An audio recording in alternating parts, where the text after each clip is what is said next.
How can you defend your password manager against info-stealing malware? What Linux distros do we prefer, and how do we harden and customize them, and our recommendations for disposable virtual machines?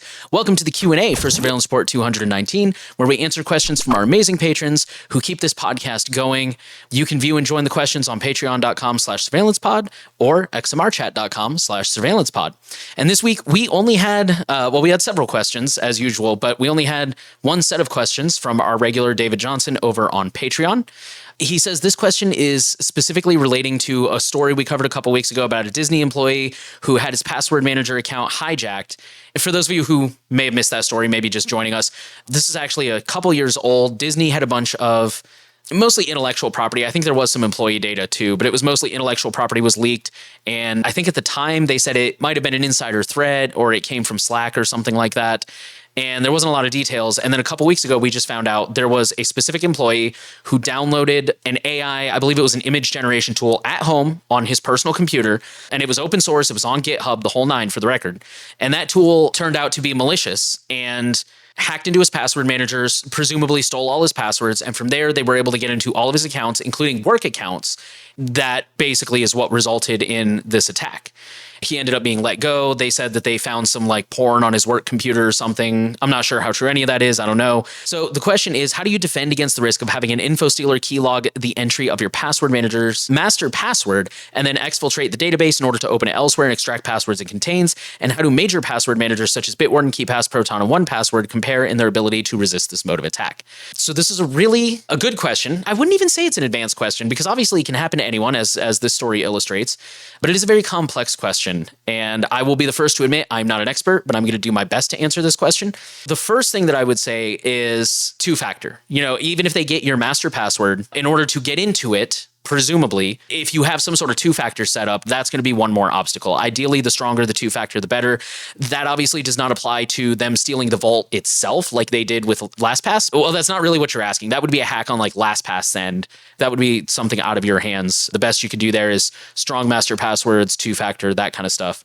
As far as keylogging, because theoretically, if they can keylog your master password, then they can keylog any other passwords, right? So I think there's a number of things you can do. In some cases, passkeys are becoming increasingly common and they cannot be keylogged from what I understand. It's a key exchange, like a public key and a private key. So there's really no like password for them to keylog. In the case of KeePass specifically, my KeePass XE does not have a master password. It only has the challenge response from my YubiKey. So even if you stole my database, you can't get in without the YubiKey. I don't know what the major password managers do specifically against this kind of a threat. I would be a lot more worried, like I said, about other accounts being stolen. And in that case, then definitely two-factor is going to become your best friend. The stronger the two-factor, the better. So YubiKeys, passkeys, and then TOTP, things of that nature. Even in this case, as much as we don't even encourage it, SMS two-factor would defend against this too. And then the only other thought I have against this that kind of ties into what I just said is I personally have my browser set to clear everything. So every time I open my computer, I have to log in. And it is a pain, but that prevents Infostealers from being able to swipe saved passwords in the browser, saved sessions. We've talked about that's a thing. They can steal the session as if they were logged in as you. If my password manager is unlocked at all times, then theoretically they might be able to get into that. That goes a little bit above my head. I'm sure there are some security measures in place for that. But, you know, if it's not open, then regardless, they can't log into it. If it's not logged in, it's not open, it's locked. Last but not least, even if I did get an Infostealer, it would only be able to get into the things that I log into while I'm infected, which granted is still not good, but it mitigates the damage. And now I will turn it over to Henry to either correct what I got wrong or improve upon that. Yeah, I don't think there's anything wrong on my end. This question's really hard to answer because Infostealer can mean so many things, and there's a lot of assumptions that we can make about that. So, for example, there's like the generic Infostealers that they literally, you know, maybe a malicious PDF is open in your browser, you download it, and all it does is steal the cookies from your browser. But that's it. That's the full attack. So preventing against something like that is much simpler than preventing against something like an active, persistent keylogger that is on your system and is tracking every keystroke that you make. Because that latter example, you're pretty screwed in a lot of key ways, and there's not much you can do against that. But I still wanted to touch on some things. Virtual machines are really solid, both for prevention. So if you are installing software, keeping it separate from your main OS, theoretically, you could get that infected instead of your host OS, so you are a bit safer. But of course, if your host OS is infected, I guess it's debatable how much that would help by just using guest operating systems on top of it. But compartmentalizing can help. I do think firewall tools can be good as well, depending on which firewall tools you use. So for example, on like Mac OS, you have Lulu, and you can set Lulu to pretty much not allow any more new connections unless you approve those connections. So what could happen is theoretically you get infected with something and it'll tell you, oh, hey, there's a connection that's trying to be made from this rogue program. And you're like, wait, this looks like a really random IP address. And then you can start to dig and at least have some indication of that. I also think it's important to use operating systems that have proper sandboxing, which can make this a lot harder to pull off. So on Mac OS, it's not impossible, but it's quite a bit harder to get something like this installed on Mac OS than on Windows, just based on how the way permissions work on these operating systems and the kind of things that they need access to. And if you're using Linux, try to use things like flat seals and try to keep things in flat packs rather than just installing them directly to your system. It's not foolproof, but these are all little things that can help. Like Nate said, security keys are fantastic. So any websites, even if it's just for MFA, right? Like they can't be keylogged, they're keylog proof. So I personally don't use like security keys as passkeys. I think I only have one passkey set up, and it's the one that you complained about because of OMG LOL. Their new sign-in system is really obnoxious. Now, this is very OS specific, but actually one of the best things you can do for this, at least on Mac OS, Objective-C, the people who make Lulu, make a tool called ReiKey, R-E-I key, one word. And what it is it literally analyzes event taps that are persistent. So you can actually see, oh, this piece of software has an event tap that's trying to analyze all your keystrokes. And you can go through all the processes that are getting that kind of access, and you can see if they're legitimate or not. Ton of, false positives. Like if you have OBS installed in your system and it's there to record your keystrokes, it's going to show up in this program, but you just say, no, this is safe. Everything that Apple does is in there as well. It's going to be like, oh, Siri, does event taps. And it's like, well, yeah, that's from Apple. But my point is you can pretty quickly spot something that's rogue if you use a tool like that. So lots of things on top of what Nate said. I would try not to duplicate any of the advice you gave, but it's a hard thing to prevent against. And I think the worst case scenario is pretty scary, but if you do some of this stuff, you can still be a bit better protected. But I think most Infostealers are a bit more calm than that. It's pretty targeted, I think, to try to get like an active, persistent keylogger. I do just want to add a couple things that came to mind while you were talking. Number one, I'm assuming this goes without saying, but both of us kind of blew past it. Be careful what you're downloading, because you mentioned FlatHubs and Flatpak. I didn't know this when I started using Flatpak. A lot of them are maintained by unofficial sources and community members, and a lot of them are fine. Like FlatHub has actually started rolling out a little star that says like this person is an active member of the community and we trust them, so it's probably legit. And they do, for the record, have a separate star for like this is the actual developer. But it is worth noting that a lot of, especially Flatpaks, are not official. So keep that in mind. And even Flatpak aside, anywhere you go, make sure you're getting it from the official source or an approved source. Number two, on the topic of passkeys, I've been digging into them a little bit more. They're really inconsistent. Some of them will work as a single sign-on function. Like you just select the passkey and you're in, like GitHub does that. Some of them treat it more like a second factor. And in that situation, I would say that from a security perspective, it's about the same as a YubiKey. If they don't offer YubiKeys, but they do offer passkeys, definitely use a passkey. Even if it is as a second factor, that will still help out. David Johnson's technically first question is, do you prefer Debian-based or Red Hat-based Linux distros, and for what privacy and security reasons?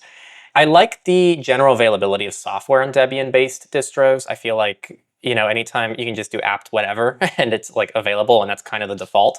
I don't think I've ever seen software that like wasn't available on Debian but was only available somewhere else. I just haven't seen that before. I think that's really the main key thing for me. I do like the variety of Debian-based distros. Like you can have like a server-oriented distro or something that's just, slower to update, like Debian itself. But then you have things like Ubuntu and all the other Debian-based distros that I think just give you a ton of variety. There's more depth, I would say, to the Debian-based world, because there's so many different Linux distros. And I don't know the exact number. I just feel like the more popular ones tend to be Debian-based. I love Red Hat too, like not necessarily Red Hat OS, but I love Fedora. And I think there's just a lot less depth though. Like Fedora is kind of the one thing I really enjoy from the Red Hat side of things. And while I love Fedora and I feel like it's super polished, I love how easy it is to use, I also don't mind DNF. I do think it's slightly less accessible to some degree than a lot of Debian-based distros. I think they're just different. I don't really have a personal preference, but I do tend to go towards Fedora in most situations. I agree. The only thing I'd add is for privacy and security specifically, this is kind of a contentious issue because the Debian defenders will say, no, Debian's just as up to date and secure. But I can speak to my experiences using it, especially from a hosting perspective. And obviously, this is a different animal when you're talking about hosting a server. But like, I'm on Ubuntu now. And for the record, I hate Canonical. I just think they make a lot of really weird choices. Not as many as Mozilla. I'll give them that. For a long time, I was using Debian servers. And the older they get, the more technical debt they accrue. And the more you have to like Henry said, apt-get install this. Oh, that's missing this dependency. Okay, let me go dig that up. Oh, that's missing 3 other dependencies. Oh, let me dig that up. Oh, you have to manually add that PGP key and replace this other one. And something that on Ubuntu server is, apt install this, done. On Debian turns into a 45-minute deal. Just to chime in there, I've seen a lot of people, and I already hear the people going, well, that's why you use Flatpaks on Debian. And it's like, well, you can kind of do that on Fedora too. It's kind of like the main way to do that on Fedora probably for a lot of people. So when it comes to the end user, here's ultimately what I've settled on. Fedora is definitely more bleeding edge. And so I think if that's something you value, like you want the latest and greatest and you want to be an early adopter, not necessarily early adopter, but they're definitely always trying to like incorporate the newest things. And I think that's not good or bad. That's just their philosophy. If you want something that just works, I think Silverblue is very mature. And the reason I recommend Silverblue is it's atomic because you can't go in and mess with you can't easily go in and mess with the command line as a beginner. Keep in mind, I'm talking like somebody like my mom or nowadays my stepdad or my sister, like somebody who has no Linux experience. It would be relatively hard for them to put malware on there except using a Flatpak, which would be relatively containerized. So if you just want something that works and you want a very like Windows or Mac-like experience where you're like, I don't really want to mess with it. I don't want to learn code. I don't want to master Linux. I just want a good, reliable computer. I think Silverblue has a lot of advantages.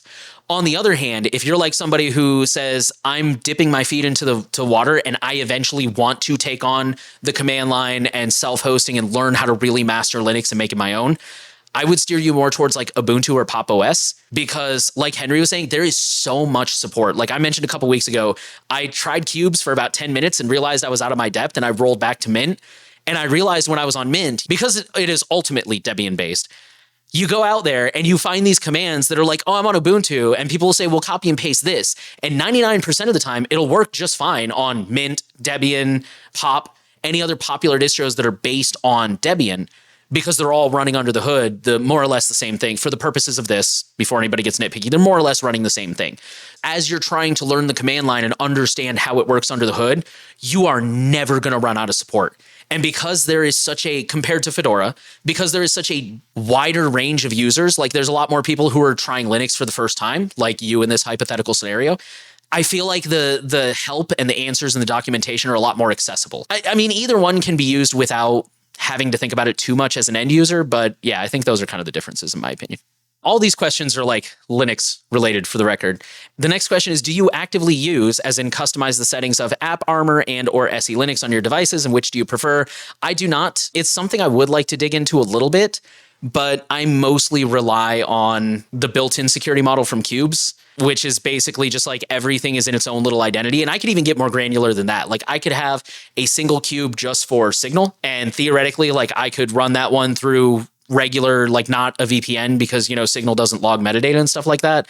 And if there's ever anything that I just like really, really don't trust, I just spin up a disposable VM, I mount it in there, I check it out, and then I go from there. I have never really customized this too much. I think once I had to configure something on a previous system that required me to have to modify SELinux actually to make it less secure for that specific piece of software I had to configure. But yeah, it's been so long and I normally always just use the defaults. And that's not normally something I felt the need to play with. But I also have seen the hardening guides, so it's something that like I could do, but a lot of them come with sacrifices as well. So a lot of the Linux distros like Fedora and any of the main ones you know of, I think they have pretty reasonable SELinux configurations that you don't normally have to touch unless you really want to harden things beyond the defaults. The next question is preferences between Gnome, KDE, and XFCE, both from personal taste and privacy and security perspectives. I didn't mind KDE. I thought it was fine. It was just really a lot for me, and it wasn't as polished. It was kind of rough around the edges. It had a ton of functionality and a ton of features, but some of them were buggy, they didn't work as intended, and I never feel good and at home on an operating system like that personally. I would rather have something with slightly less functionality, but feels super polished. Everything works as intended, very smooth. And I just really like the cherry on top when I'm using software. And I think GNOME is by far like the closest thing to that. And like it's very polarizing, but I feel like Unity isn't terrible either. Kind of like the Ubuntu spin on GNOME. And in terms of privacy and security, I think we actually discussed this on another Q&A way back in the day.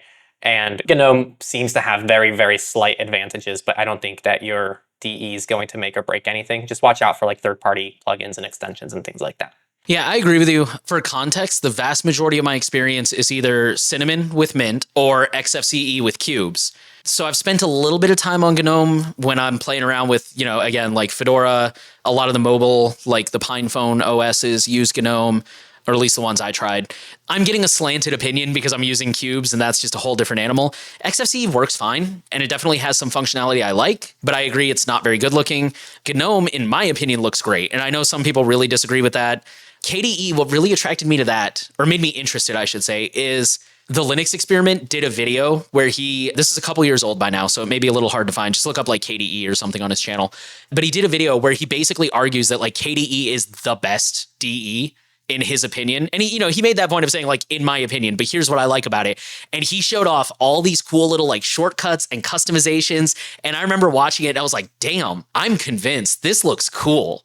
So it looks really powerful. But again, I think Cubes can switch between XFCE and KDE, but it's kind of a pain and it's kind of janky and it only incorporates some of the changes. So it wasn't really worth it for me to switch. I meant to mention this on the other question. As far as the Debian versus Fedora thing, the Linux Experiment digs into so much greater detail than I think either of us could, because he is obviously very passionate about Linux. You can tell that from his videos. If you want a more like privacy and security based take on it, I think he would probably be pretty qualified to compare the two. And he'll probably go over not just that, but the usability, the community, the fun, like he'll probably go really deep. So if you actually like want to really deeply know more, I would check his channel. I'm sure he's got some videos comparing them.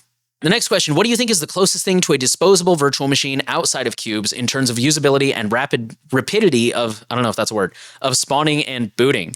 So for those who don't know, in Cubes, you can spin up a temporary VM and you can choose whether it's based on Fedora, Debian, Unix. You can have multiples. You can have one based on each. You can spin up as many temporary ones as you want, and they are what they sound. They spin up, they boot whatever you tell them to boot, like a browser or a terminal or whatever. And then when you close them, everything disappears. Kind of like Tails in the sense of like when you log off Tails, it's all gone. It's very similar. I would say the closest is probably going to be Unix, I would imagine. But it also depends on what you're trying to do. If you're trying to spin up something for like mounting something safely, like you want to mount this USB stick and make sure it's safe or open an attachment in an email, I think pretty much any virtual machine is going to work. But in terms of like actually designed to be ephemeral, I would say probably Unix, in my opinion. I think their question is more like, if someone's never used Cubes before or touched it, they'd go to like their apps and they would just be like, oh, there's Firefox. And they would just open it and it opens Firefox. But they don't actually have to understand theoretically that it was like the profile, like a different Firefox profile. And there's actually multiple Firefox instances installed depending on if it's like the work VM or personal VM.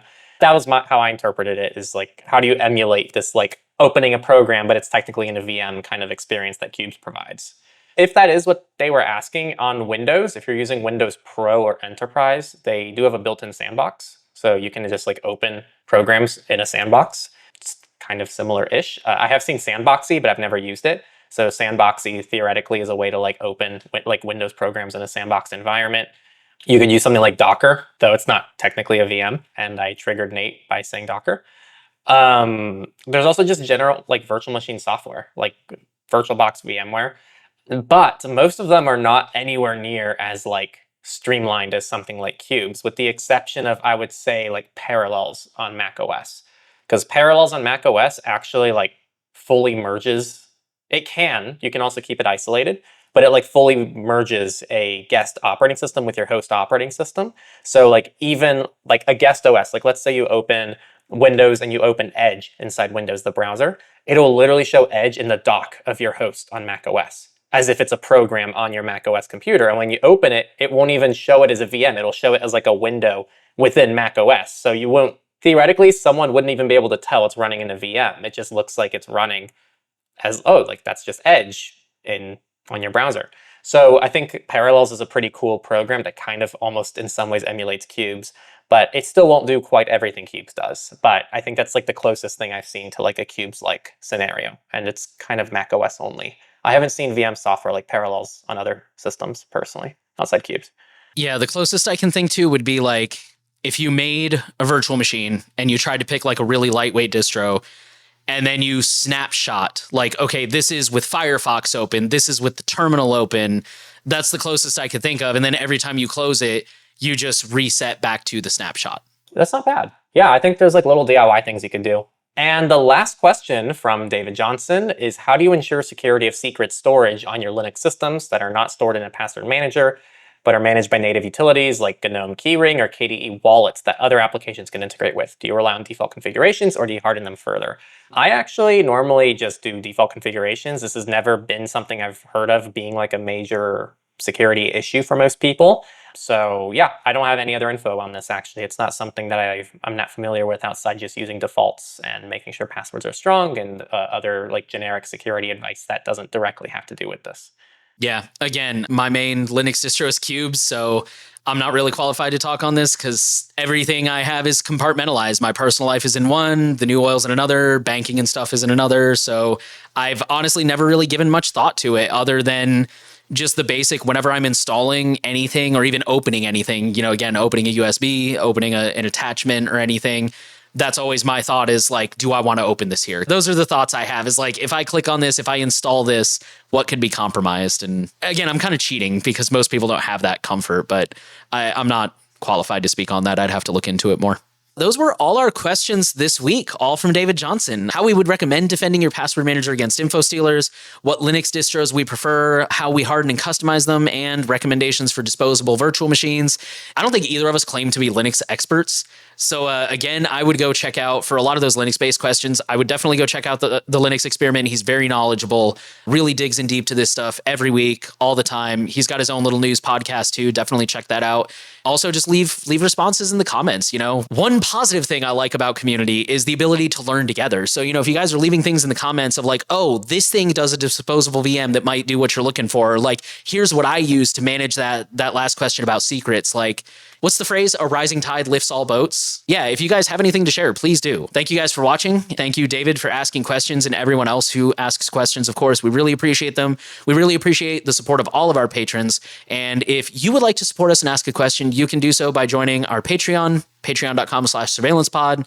$5 a month or more, you get to join our Q&A. You also get to join either our Signal group or our SimpleX group, or both. We still have both going. And for $10 a month or more, you get the extended version of the podcast that has more analysis and thoughts. Or again, if you just don't want any of that and you just want to ask a question, we do have xmrchat.com/surveillancepod. You just tip us a little bit of Monero, leave your question. We'll see it. We'll answer it.